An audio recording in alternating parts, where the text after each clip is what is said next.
Hello everyone, welcome back to my channel, That Model Railway Guy, and welcome to another Loco review. I'm very excited for this one today because it's a Loco that's literally just been released, and as you can see, it's the SE&CR D Class from Locomotion / Rails of Sheffield / Dapol.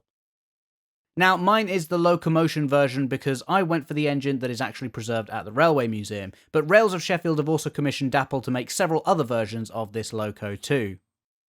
Anyway, hopefully on screen now there should be a little bit of information about this model, and as you can see, the RRP for this Loco is £199.99. That makes it the most expensive 00 gauge engine I've ever bought, so the expectations for this are understandably quite high. Also, it's not like you can get a bit of a discount with the retailers either, because obviously the only place you can get these from is Locomotion or Rails of Sheffield. Also, as a quick side note, I am going to refer to this Loco during the video as a Dapol model, just purely so I don't have to say Locomotion / Rails of Sheffield / Dapol every time. So that's not me taking away the credit from anyone, it's just so that this video doesn't run 3 hours long. Going back to the price though, some of the more simple liveries, like the Southern Black for example, are £10 cheaper, which is interesting. So let me know down in the comments how you feel about that, because I'm genuinely interested to see what people do think. Personally, I don't think I mind too much. It's only £10, and it's pretty obvious that this livery is much more complicated than some of the others, so it does make sense. But speaking of the livery, well, it's fantastic really, isn't it? I mean, the Loco as a whole looks incredible, but this ornate lining and lettering just looks brilliant, and Dapol have done a really good job in my opinion. The lining on the boiler bands is nice and crisp, and there's all the individual different colours in there as well. I'm always impressed when manufacturers do this livery because I can appreciate that it must be really hard to get right. Likewise, we have more of this lining on the side of the cab and on the tender too, and once again, it's pretty much faultless. I mean, there really is a lot going on this Loco. There's lining details absolutely everywhere. I mean, look, it's even on the axle boxes.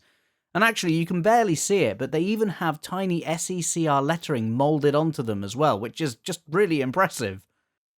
It just shows you how the SE&CR really went all out with their Locos, and it's clear that Dapol had the same mentality here too.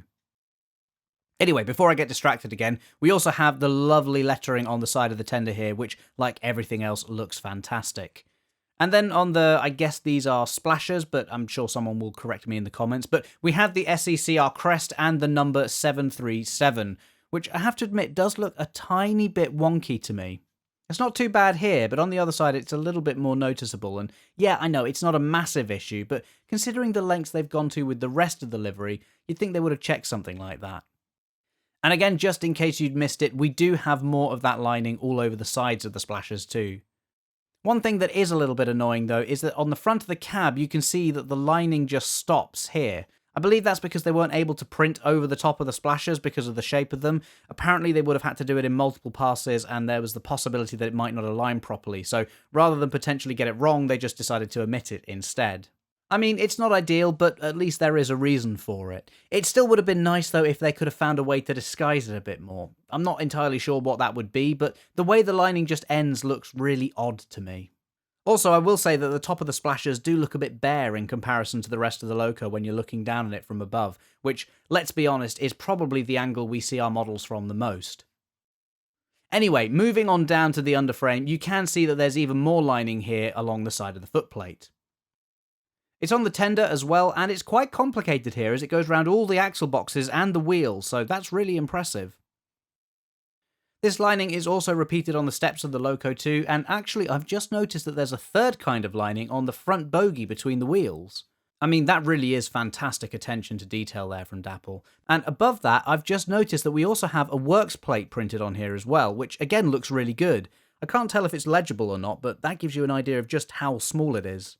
So now we've arrived at the front of the Loco, let's take a quick look at the rather nice metal buffers, and in case you were wondering, yes, they are indeed sprung. Yes, I know it makes absolutely no difference to how well the model performs or looks, but it is a nice feature to have, and you have to admit it's kind of expected on a Loco that costs this much. And of course we also have that lining on the buffer shanks as well, which is very nice to see.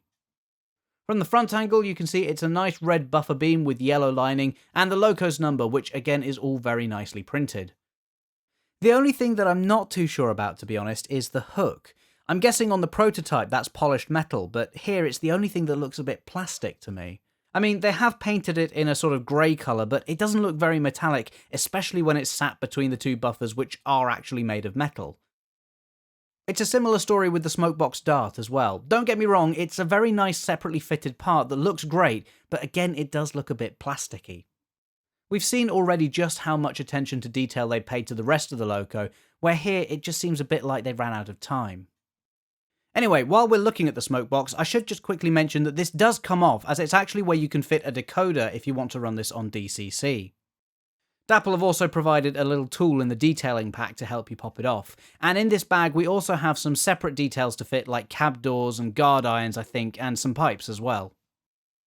Speaking of separately fitted detail, I've already mentioned the smokebox dart, but we also have these small details towards the front of the Loco as well. I think these are lubricators.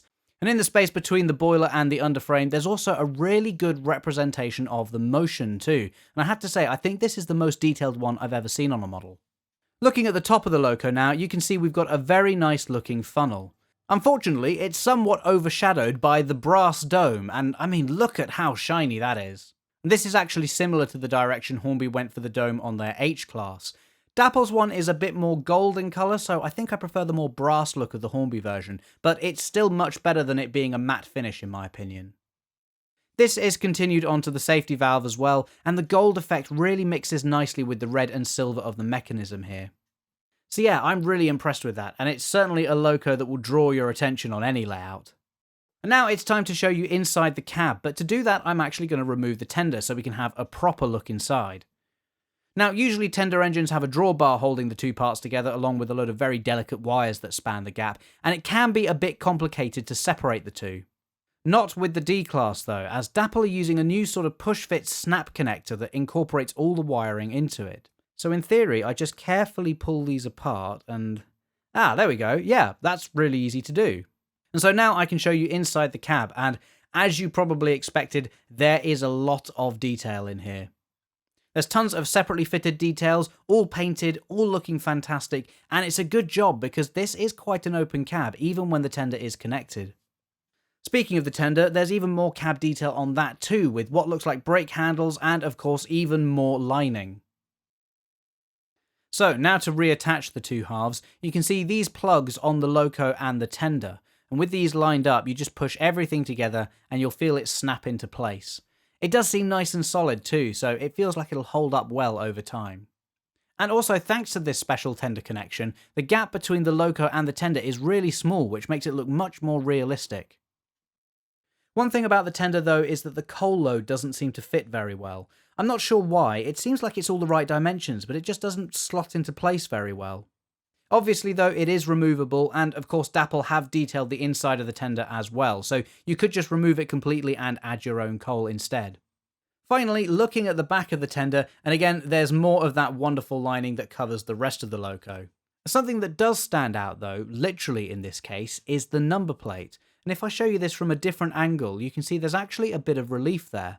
I don't think it's an etched piece, I suspect it's more likely part of the moulding with the number plate printed on top, but it's been done so well that it's really hard to tell. So yeah, just another example of Dapol going above and beyond there. So that's a look at the D Class, and I think we can agree that this thing is absolutely beautiful. There are of course a couple of minor things that I mentioned, but no model is perfect, and overall I think it's superb. That said, I do now need to run it, so let's see how well it does in this department. So just turning the controller up now, and yeah, it jumps into life. The crawl does tend to be a little bit inconsistent, although it does get better when you've got some coaches behind it to give it a bit of weight. And don't worry, you will get to see that in just a moment.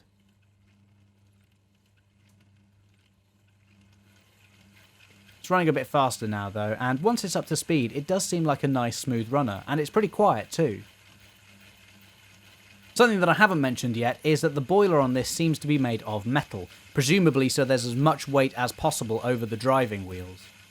Despite that though, the D Class still doesn't feel that heavy, and it does come fitted with traction tyres, which is a bit of a shame, but I think it's understandable. However, Dapol do include in the box a spare set of tyres, which is really handy, but not only that, they've also included a second set of driving wheels without traction tyres fitted, and so if you're not a fan of traction tyres, you can remove the wheel set with the tyres on and put this second set in instead. I think Bachmann have done something similar with some of their new locos too, and it's a nice touch for those that don't like having the traction tyres. And so running the D Class quite a lot faster now. I'm not sure how fast these would be able to go in real life, but as you can see, the model has absolutely no trouble doing this at all. Okay, so with that done and the Loco running at a more realistic speed again, let's slow it down and try it in reverse. And that was a much smoother start this time. I've actually found a lot of Locos tend to perform much better in reverse for some reason. I don't know why though, you'd think it wouldn't make much difference, but yeah, it's just something I've noticed. And yet another little feature that Dapol have included on the D Class is a firebox flicker effect, although if I show you now, it's not very noticeable. I'll just turn off the big filming light so you can get a better look, but yeah, I found it is quite dim even in normal lighting conditions. Presumably that's because the firebox light on the Terrier that Dapol made for Rails of Sheffield last year was reportedly quite bright, so I presume what they've done is they've reacted to the feedback from that and made it a bit more subtle. In my opinion though, I think they've got a bit too far the other way now, so maybe next time they make a Loco they'll split the difference and get it right. And I don't know if this is picking up on the microphone, but when running in reverse I have noticed that it does squeak ever so slightly, although it may just need a tiny drop of oil somewhere. As you can see though, running at the higher speeds again, it's still no problem, so I'm not overly worried. So with that done, let's slow the Loco down and move over to the modular layout so we can see it hauling an actual train.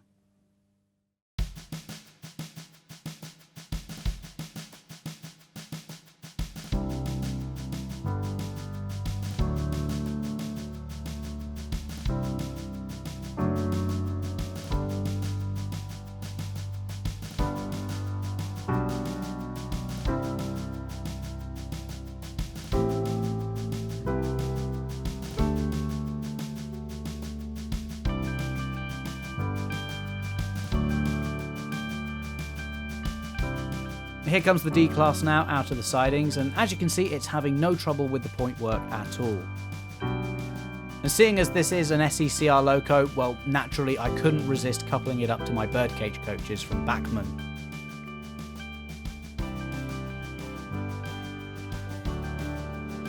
And off it goes. Like I said earlier, it does seem to be a bit of a smoother runner when it's got a train behind it, and you have to admit it does look good running around the layout.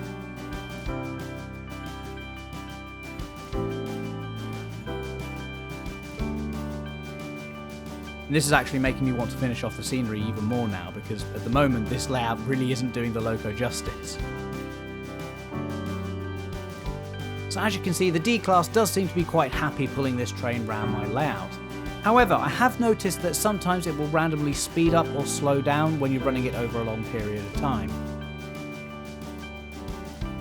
Perhaps it's still running in to a certain extent. I mean, it had already been run in for over an hour before I filmed this, but yeah, I hope it doesn't get any worse. But that aside, it is a fantastic looking Loco, and I'm sure I'll be running it a lot on the layout in the future.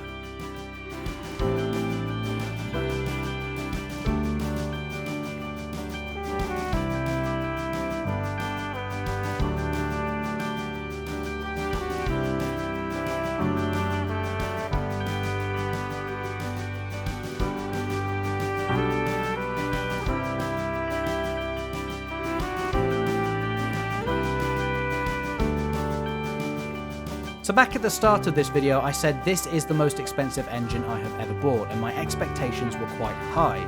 So have they been met?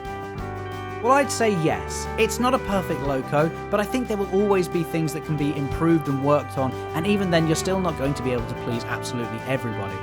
However, I do feel like I've got my money's worth with the D Class. The amount of detail it includes, the livery application, the little extras like the tender connection, extra wheel sets and the firebox flicker, and on top of that it's a really nice runner as well.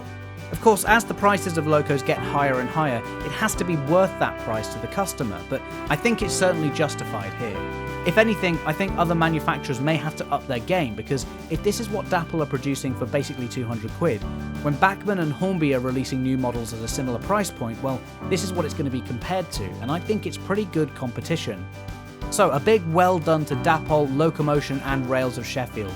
The SE&CR D Class, in my opinion, is a fantastic model, and given with how popular they seem to have been, hopefully this will give yet another boost to those thinking about modelling the pre-grouping era. So that's going to be it for this time, guys. If you enjoyed the video, then don't forget to subscribe and hit that bell icon to get notifications for future videos. Let me know down in the comments what you think of the D Class too. But for now, thanks for watching, and I'll see you in the next video. Bye!